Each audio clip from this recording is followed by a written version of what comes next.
Assalamualaikum warahmatullahi wabarakatuh. Jumpa kembali pada video pembelajaran prakarya dan kewirausahaan, materi kelas 12 semester 1. Pada video pembelajaran kali ini kita akan membahas salah satu perancangan budidaya unggas bertelur. Kalau pada video sebelumnya kita sudah membahas sarana dan prasarana, nah, pada video kali ini kita akan membahas mengenai teknik budidayanya, bagaimana cara kita memelihara unggas pedaging ini.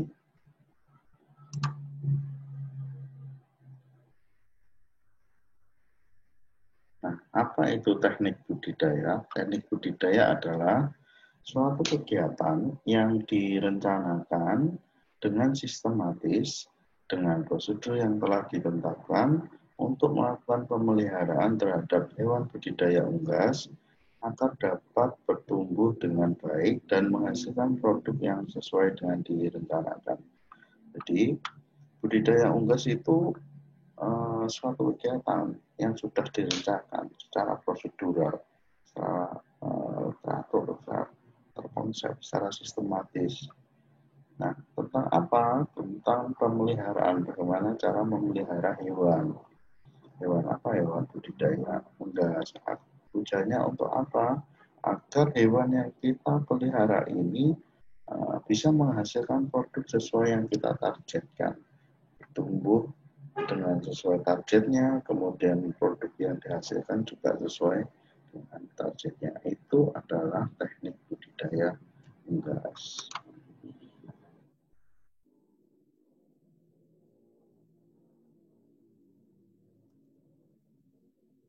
Kita masuk ke teknik budidaya unggas. Yang pertama adalah teknik pemeliharaan unggas pedaging. Nah, di dalam pemeliharaan unggas pedaging ini kita yang pertama kita harus melihat atau menentukan pakannya. Bagaimana pakan yang kita berikan, kemudian bagaimana perlakuan yang kita berikan. Nah, di dalam tabel ini sudah terlihat, ini adalah waktu pemeliharaan, bagaimana teknik pemeliharaannya, dari waktunya, kemudian dari usianya, kemudian dari berat ayamnya, kemudian dari pakannya per ekor, kemudian dari pelakuannya. Kita bahas yang minggu pertama. Di usia minggu pertama, usia 1 sampai 7 hari ini, berat ayam itu targetnya adalah 33 di awal, dan di akhir itu adalah di usia 7 hari, itu adalah 250 gram. Nah, pakannya berapa yang diberikan, yaitu adalah di minggu pertama itu adalah 13 gram per ekor. Jika kamu beternak 100, maka membutuhkan 1,3 gram. Jika kamu beternak 500, berarti intinya dikalikan 1,3 kali 5. Kemudian bagaimana perlakuannya? Dengan memberikan vitamin. Ya, Vitasir, bisa Viterna plus 1. Jadi ukurannya adalah 1 cc atau 1 liter air. Kemudian pada minggu kedua itu ayam yang berumur 14 sampai 17 hari. Dari 7 hari sampai 14 hari maksudnya. Ini usia ayam dari 250 sampai 630 gram. Pada usia ini, pakan yang diberikan adalah 3,3 gram per ekor atau 3,3 kilo per 100 ekor. Nah, yang diberikan apa? Yaitu POC, POC Nasa, dan Viterna. Itu vitamin semuanya. Kemudian pada minggu ketiga atau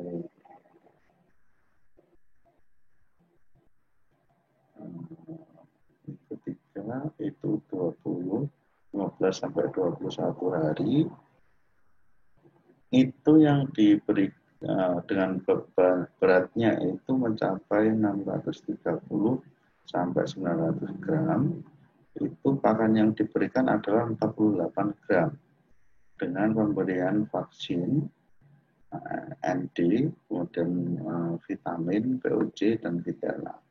Jadi minggu yang keempat, itu di hari yang ke-2 sampai 28, pemberian pakannya beratnya mencapai 900 sampai 1200 targetnya. Kemudian pakannya itu 65 gram per ekor. Kemudian pemberian vitaminnya adalah vaksin saja dan kontrol sakit kalau ada yang sakit. Kemudian minggu ke-5 itu hari ke-29 sampai 35, beratnya sudah mencapai 1 kilo sampai 2 kilo. Pakannya itu mencapai 88 gram per ekor. Kemudian yang diberikan adalah liternya diganti dan ditambahi alasnya di usia berarti minggu ke-5. Kemudian minggu ke-6 ini mendekati masa panen adalah hari ke-36 sampai 42. Berat badannya sudah mencapai 2 kilo lebih. Kemudian pakannya itu nanti yang diberikan adalah 91 gram. Nah, perlakuannya adalah mengkontrol ayam, kemudian mengontrol lantainya biar tetap kering. Nah, persyaratan kandang postal. Bagaimana persyaratan kandang ayam postal ini? Baik, bagaimana penyediaan kandang? Nah, penyediaan kandang pertama tadi kita sudah membahas tentang cara memeliharanya.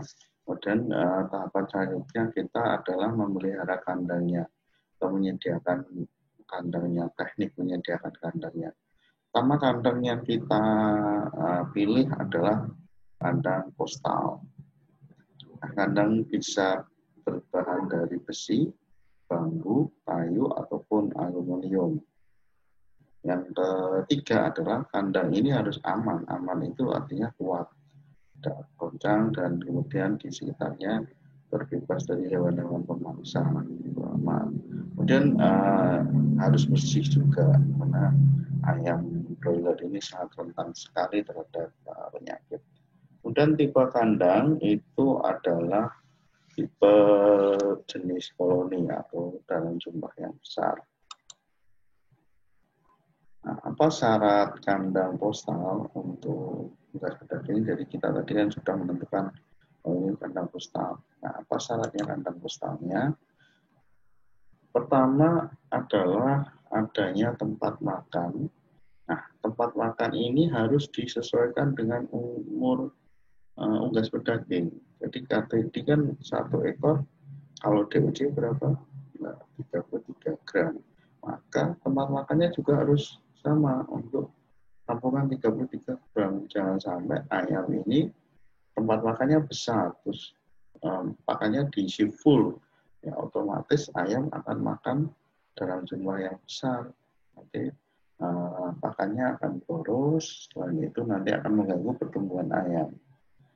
Kemudian yang kedua, tempat minum ini terbuat dari plastik, bisa menggantung ataupun bisa di dalam wadah. Jadi biasanya bisa digantung. Jadi kayak ayamnya nanti akan minum dari tetesan keran seperti itu, tapi bisa dalam bentuk wadah yang di bawah di tanah. Kemudian alas kandang berupa koran. Ya, untuk ayam DOC, untuk ayam kecil itu diberi alas koran biar kering, tidak lembab. Nah, biasanya koran itu menyerap kelembaban. Kemudian sedangkan untuk ayam besar itu menggunakan sekam atau karung pori untuk ayam dewasa. Kemudian yang keempat adanya pemanas untuk menjaga suhu itu untuk ayam DOC biasanya dikasih lampu bolam, lampu 5 watt yang warna kuning seperti itu. Kemudian ada tempat bertengger untuk ayam beristirahat itu untuk ayam-ayam dewasa. Kemudian disediakan instalasi air untuk membersihkan kandang maupun untuk mengisi air minum.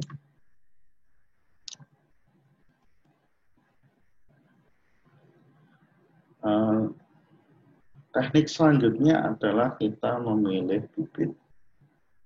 Bagaimana bibit yang kita pilih? Pertama adalah bibit yang sehat, aktif, kemudian yang tubuhnya itu bentuknya bulat mengemaskan. Kemudian kita lihat hidung dan matanya. Hidungnya itu bersih, nggak ada air-airnya. Biasanya itu dikasih pilek.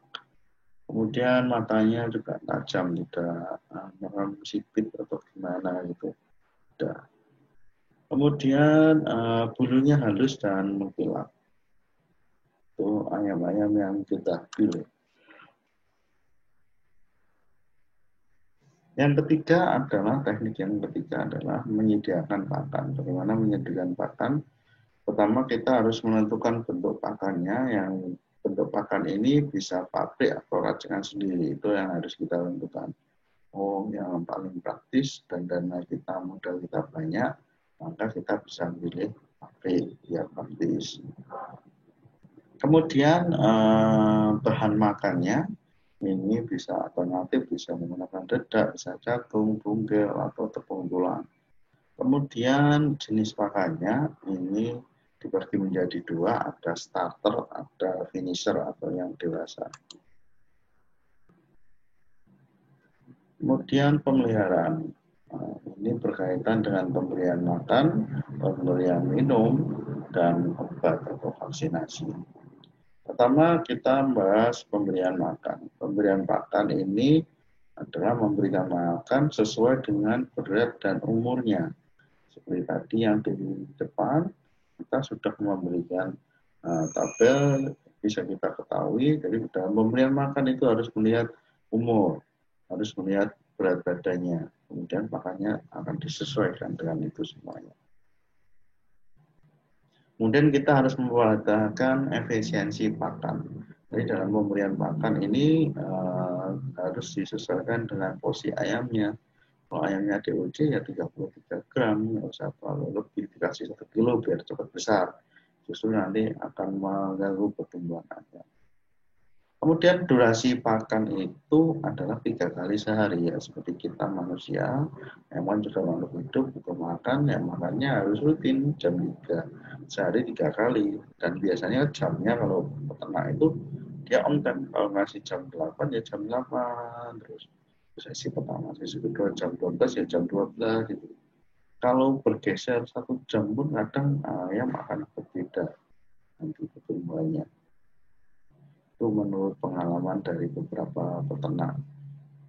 Kemudian untuk bahan pakan itu adalah dapat menggunakan tepung, butiran, ataupun pelet.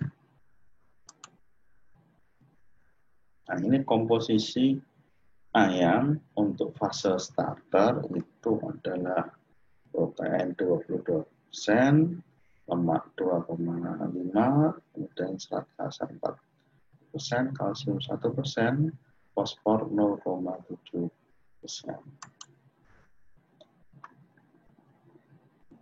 Nah, ini jika kita kebutuhan pakan berdasarkan umur. Jadi kalau umur minggu pertama tadi 17, 243, ketiga 66, kemudian keempat 91.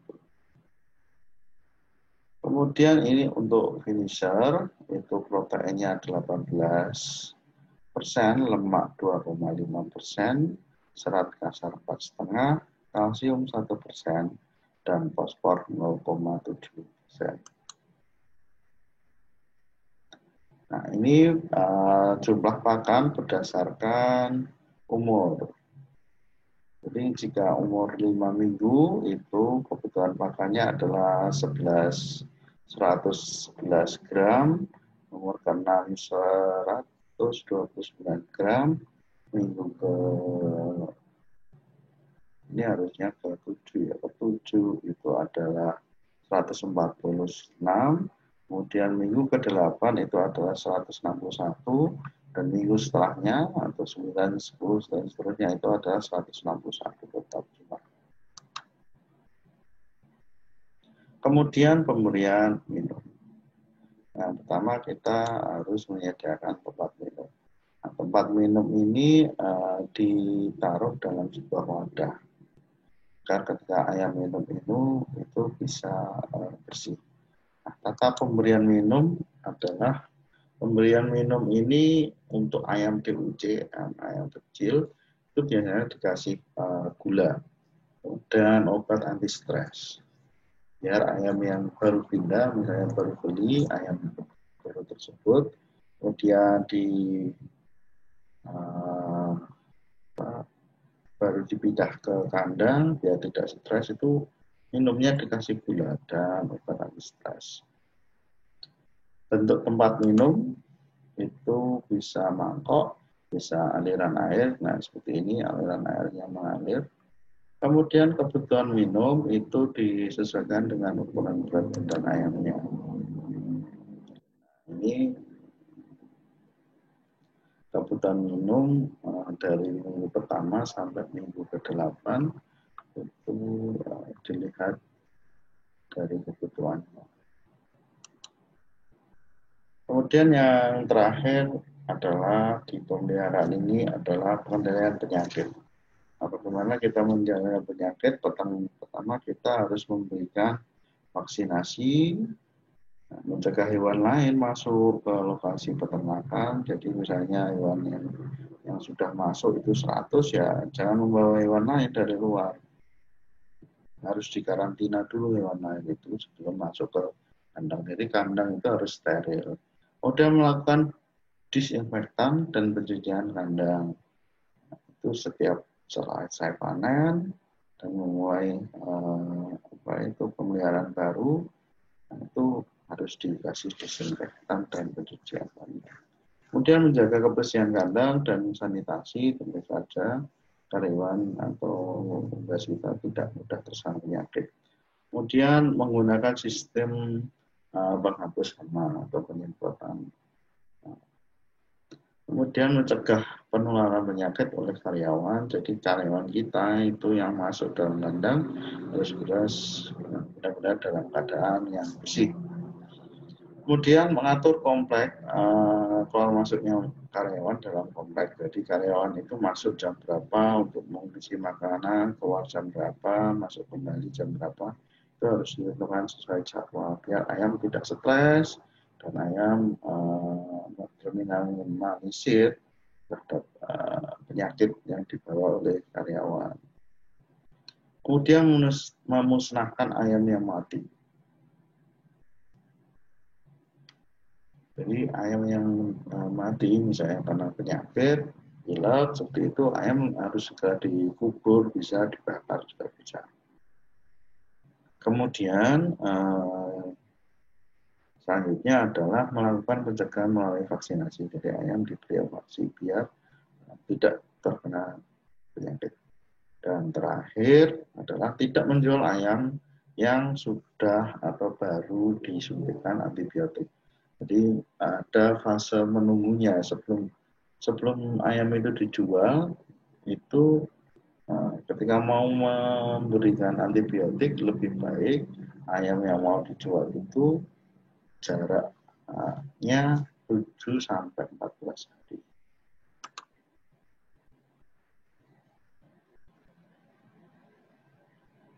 Pemeliharaan selanjutnya adalah memasuki fase panen. Dalam fase panen ini, hasil panen yang kita ambil dalam budidaya unggas betelur ini adalah dagingnya tentu saja. Kemudian untuk beratnya itu yang secara umum itu adalah 2,2 kilo secara umum. Kemudian cara panennya itu ayam ditangkap, dimasukkan dalam kotak atau tempat, kemudian ayam tersebut nanti bisa dipotong atau bisa dijual dalam keadaan hidup, itu nanti akan didistribusikan ke pasar-pasar oleh penyalur. Nah, persiapan panen yang harus disiapkan pertama adalah peralatan berupa tali rafia, keranjang itu tempatnya, kemudian lampu senter itu untuk menangkap ayam. Kemudian diambil sampel ayam pedaging untuk ditimbang. Jadi mengambil satu dulu untuk disampel sampling, apakah ayamnya ini sudah memenuhi standar atau belum. Kemudian ayam yang ditimbang tidak diberi makan terlebih dahulu. Jadi ayam yang akan dipanen itu lebih baik jangan dikasih pakan. Saya hari ini mau panen, berarti tadi malam tidak, tadi sore tidak dikasih makan, atau paginya tidak usah dikasih makan. Karena untuk menjaga kesehatan ayam sebelum makan perjalanan sebelum panen. Kemudian pada saat pemanenan lebih baik antibiotik dilakukan 7 hari atau 14 hari sebelumnya. Tips saat panen adalah terlebih dahulu ayam disekat secara bertahap. Jadi tidak langsung ditangkapi semua. Nanti kalau ditangkap semua ayamnya kabur, tambah stres, malah banyak luka di ayam itu. Jadi disekat, misalnya pojok yang depan, kanan, pojok yang kiri, tengah, ya. Jadi dibuat sekat-sekat dulu. Kemudian dalam proses penangkapan harus hati-hati agar ayam tidak terluka. Jadi misalnya nganggapnya masuk tangkap dengan cara yang kasar, nanti ya sayapnya akan luka. Ketika luka itu nanti sayapnya ayam itu akan kelihatan bekas. Itu kelihatan. Itu akan mempengaruhi kualitas daging yang kita jual. Kemudian ayam yang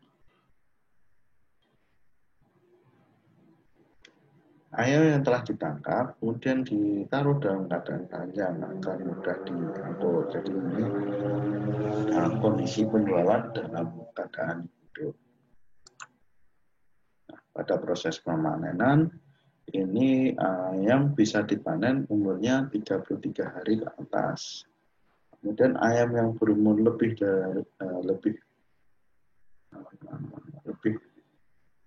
itu menguntungkan karena lebih sedikit resiko kematian mudanya. Kemudian alat yang digunakan pada saat panen itu adalah timbangan, keranjang, tempat untuk panen ayam.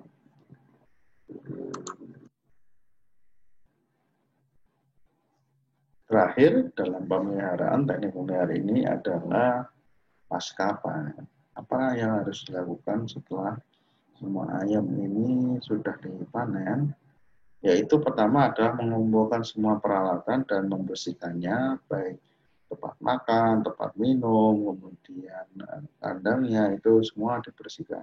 Kemudian pemeliharaan bangunan kandang pasca panen, mungkin kandangnya ada yang berlubang, ada yang pecah, ada yang bolong, nah itu diperbaiki semuanya. Kemudian penyemprotan disinfektan ke seluruh kandang pasca panen. Jadi ketika sudah kosong semuanya, ayam sudah dipanen dan disemprot disinfektan. Dibersihkan dulu baru disemprot. Kemudian pemberian kembali liter. Jadi setelah semuanya bersih, semuanya baru penyiapan liternya untuk persiapan bibit ayam selanjutnya.